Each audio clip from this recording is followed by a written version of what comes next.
Lady gitu. Selamat siang Bapak. Oke, selamat siang. Ya, terima kasih. Yang pertama saya mengucapkan terima kasih untuk waktu yang tadi diberikan Bapak untuk menyempatkan diri untuk menerima saya di sekolahnya Bapak hari ini. Jadi hal pertama mungkin saya butuh perkenalan diri dari Bapak. Kira-kira sudah berapa tahun juga Bapak menjabat sebagai pimpinan atau sebagai kepala sekolah? Oke, baik, terima kasih banyak. Izinkan saya untuk memperkenalkan diri. Nama lengkap saya Methodis Rodian. Saya menjadi guru itu sejak tahun 2008. Kemudian menjadi kepala sekolah. Ini sebetulnya sekolah yang kedua sejak tahun 2021. Praktisnya sudah menjabat 3 tahun sebagai kepala sekolah, tapi di 2 sekolah yang berbeda. Oh iya. Oke. Jadi selama ini selama menjadi pimpinan itu kira-kira Bapak pernah menghadapi kasus yang mengalami dilema etika atau rujukan moral gitu? Oke, baik. Terima kasih banyak terkait dengan masalah ya. Sebetulnya memang sekolah ini adalah tempat yang memiliki banyak persoalan. Saya mengambil contoh bahwa ada selama ini yang saya alami itu adalah terkait dengan kasus yaitu banyaknya pendidik ya, banyaknya guru atau jumlah guru tidak sesuai dengan banyaknya rombongan belajar di situ. Nah, itu selama ini.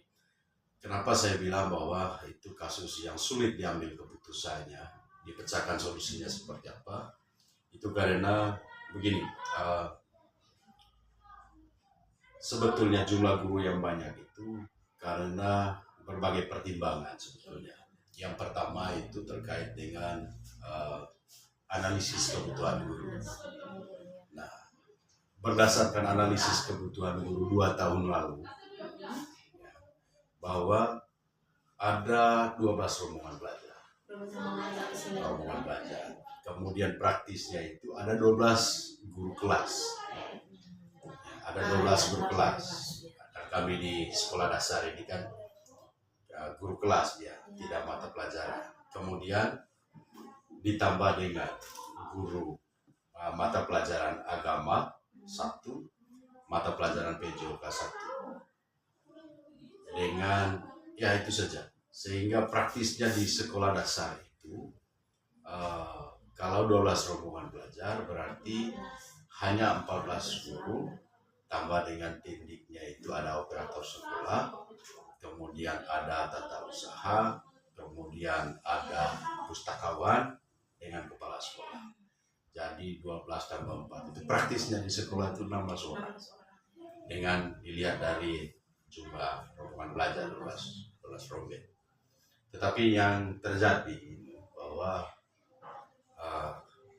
lebih dari yang kita bayangkan ketika kita berpikir secara analisis kebutuhan guru. Gurunya lebih banyak. Gurunya lebih banyak dari rombel yang ada. Bayangkan kami sekarang itu kan 26 guru. 26 guru. Rombelnya hanya 15. Itu yang terjadi masalahnya selama ini. Nah.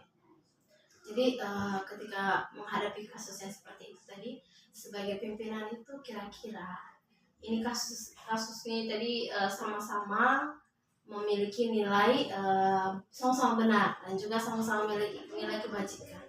Kira-kira menghadapi kasus yang seperti ini, bagaimana Bapak mengambil keputusannya? Oke. Memang sulit ya. Menjalankan pengambilan keputusannya seperti apa? Oke, dalam mengambil keputusan banyak hal yang dipikirkan sebetulnya. Yang pertama, kehadiran guru-guru baru itu sebetulnya bukan tanpa alasan. Ada alasan. Alasan yang pertama sekali kalau saya lihat adalah kebijakan. Kemarin ini kan kita dihadapkan dengan sebuah kebijakan baru, di mana ada pengangkatan guru P3K. Nah, 2 tahun lalu itu kebijakannya begini kan. Untuk P3K melamar di sekolah lain. Semua guru yang dari luar itu. Nah, untuk guru-guru yang sudah ada, guru-guru honorer yang sudah ada di sini, mereka mengikuti seleksi, tetapi tidak memenuhi passing grade. Dengan demikian ada guru yang datang masuk ke sini untuk itu. Nah, sehingga dengan demikian sebetulnya ketika kita berpikir secara aturan, dengan sendirinya yang ada di sini itu dia nanti akan mengundurkan diri. Kenapa?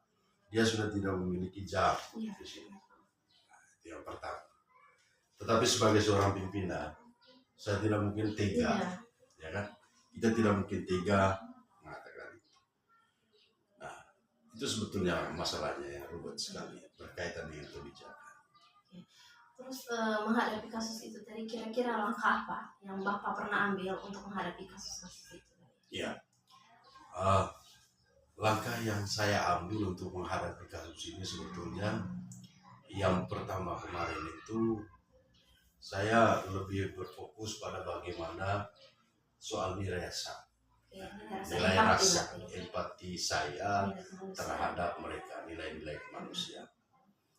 Maka karena saya mengedepankan itu, maka saya panggil mereka melakukan komunikasi secara personal dengan mereka. Saya mengatakan bahwa secara aturan kita ini sudah over kapasitas. Saya bilang artinya jumlah rombongan belajar dengan jumlah guru kita sudah tidak sepadan. Tidak sepadan. Dengan demikian saya menyampaikan itu. Kemudian mereka balik bertanya, kira-kira kami ini bagaimana sudah Bapak?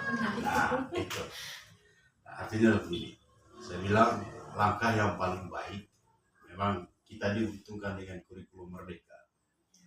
Nah, kita tidak menjadi wali kelas atau guru kelas, tetapi nanti beberapa guru itu ditugaskan untuk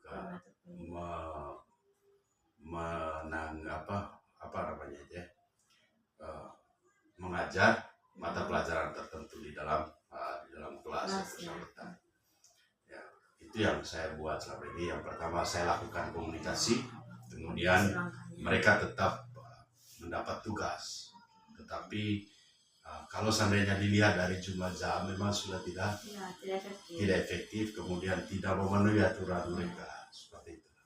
Jadi kalau tadi langkah-langkah itu kira-kira kalau hal yang paling dianggap paling efektif yang Bapak lakukan untuk pengambilan keputusan selama ini itu kira-kira apa hal yang paling efektif? Oke, jadi menurut saya hal yang paling efektifnya sebuah keputusan menurut saya itu ketika diterima oleh semua orang.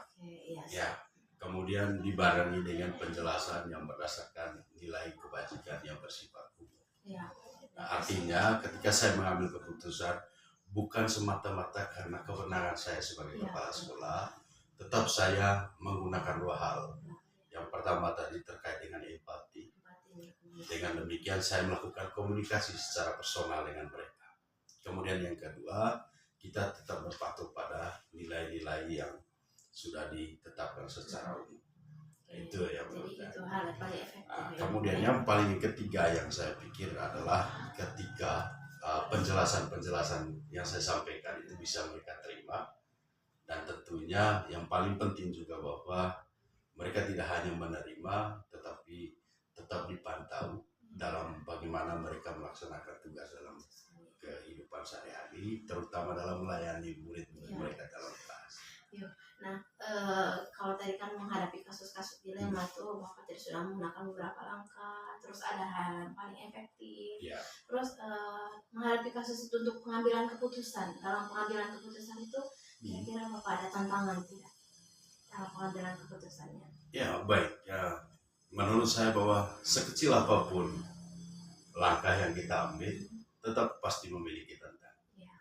Yang pertama itu adalah yang paling saya rasakan sebagai pimpinan, yaitu bagaimana nilai empati itu tadi. Nah, empati, nilai kemanusiaan. Artinya begini, bayangkan begini, saya kasih contoh Ibu Guru ya. Mereka sejak berdirinya sekolah ini ada di sini, dan mereka memiliki kontribusi yang sangat luar biasa, yang besarnya untuk sekolah ini. Jujur bahwa ketika saya sedikit bersejarah terkait dengan sekolah ini. Pertama, sekolah ini sekolah di bawah pohon.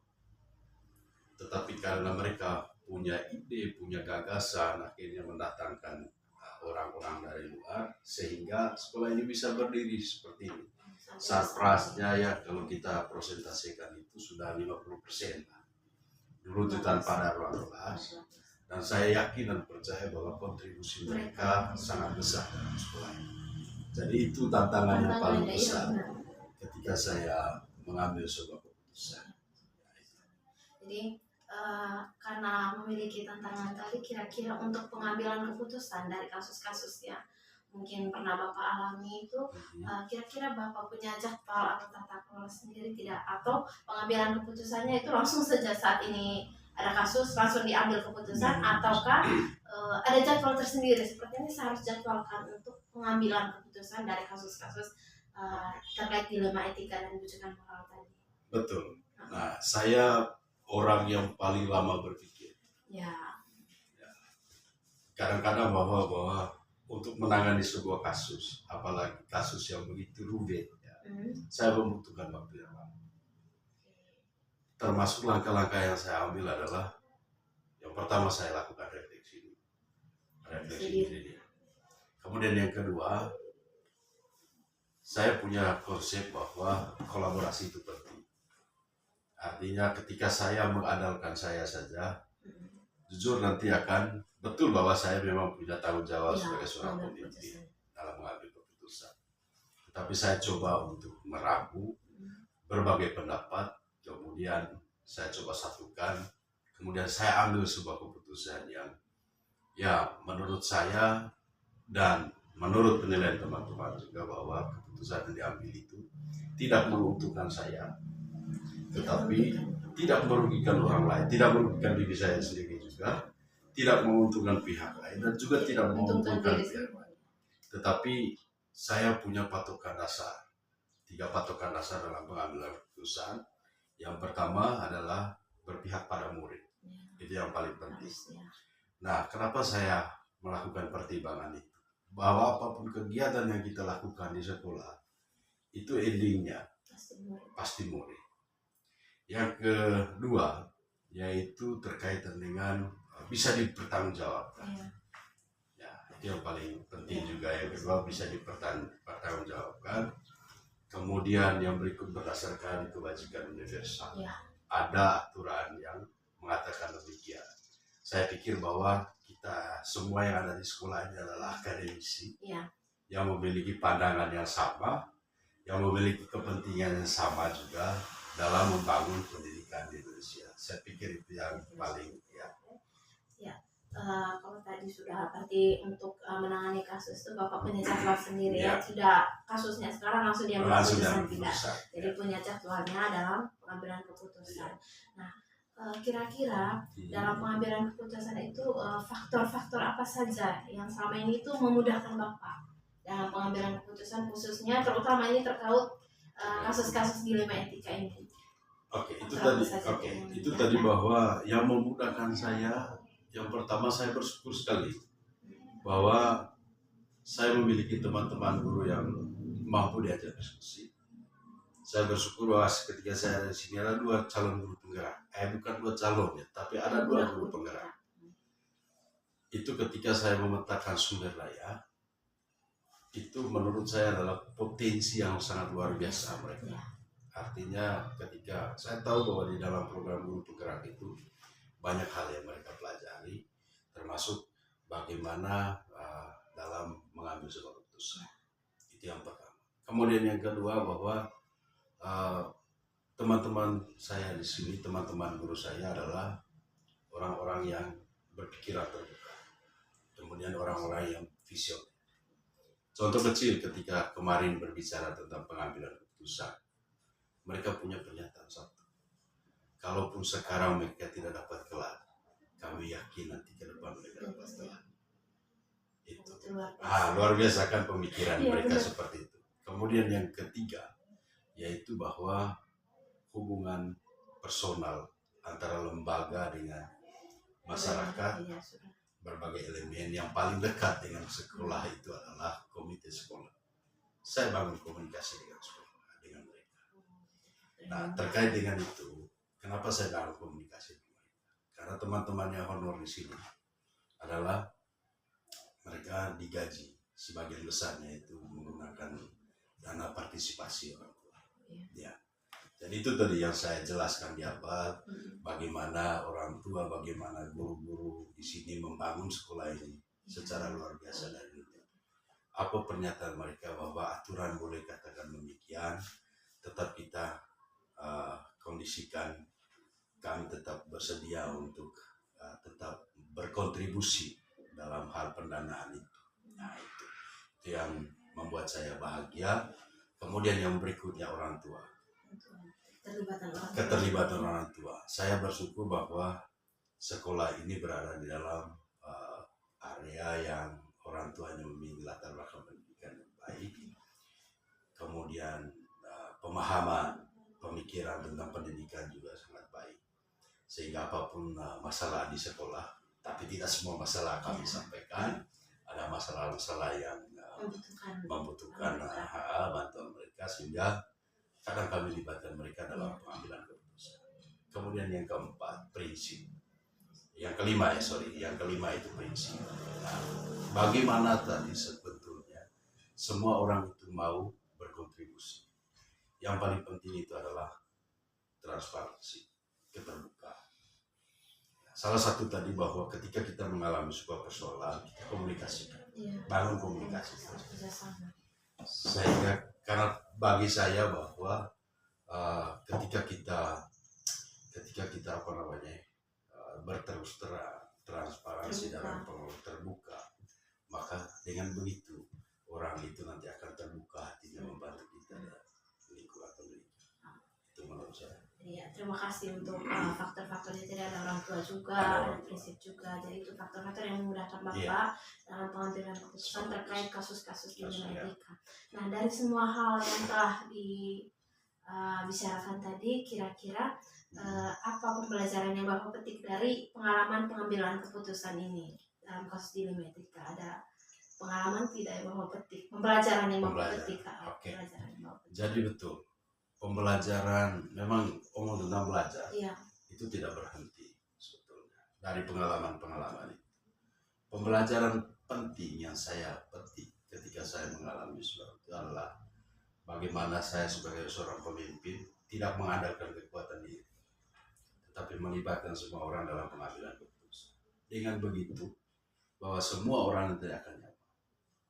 Kemudian yang paling penting juga bahwa prinsip keterbukaan itu sangat penting dalam sebuah perusahaan. Jadi intinya dari bahwa pembelajaran yang paling penting itu adalah bagaimana membangun kolaborasi. Komunikasi itu penting. Kata Bapak Batu Sejarah. Iya Bapak, terima kasih untuk semua jawabannya. Jadi tadi dari jawaban-jawaban terkait pengambilan keputusan, saya itu banyak pengalaman yang saya dapatkan bahwa ternyata keterbukaan itu penting sekali dalam sebuah pengambilan keputusan. Kerjasama juga penting sekali dalam pengambilan sebuah keputusan. Jadi Bapak itu tidak mengambil keputusan itu secara sepihak sendiri, tapi melibatkan semua pihak yang terlibat untuk pengambilan keputusan. Dan juga untuk pengambilan keputusan juga ternyata harus dijadwalkan agar keputusan yang diambil benar-benar tidak merugikan orang lain, merugikan pihak manapun, dan juga tidak merugikan diri sendiri. Jadi kira-kira seperti itu. Jadi terima kasih sekali lagi Bapak untuk waktunya hari ini. Terima kasih. Jadi mungkin itu ada banyak hal tadi yang saya sudah peroleh dari Bapak dari perbincangan kita hari ini. Jadi terima kasih untuk ilmunya hari ini. Terima kasih banyak.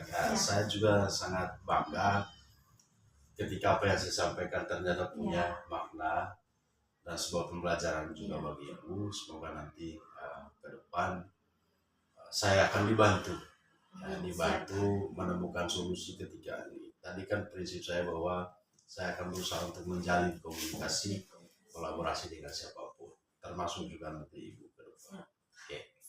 Terima kasih banyak. Selamat siang. Selamat siang.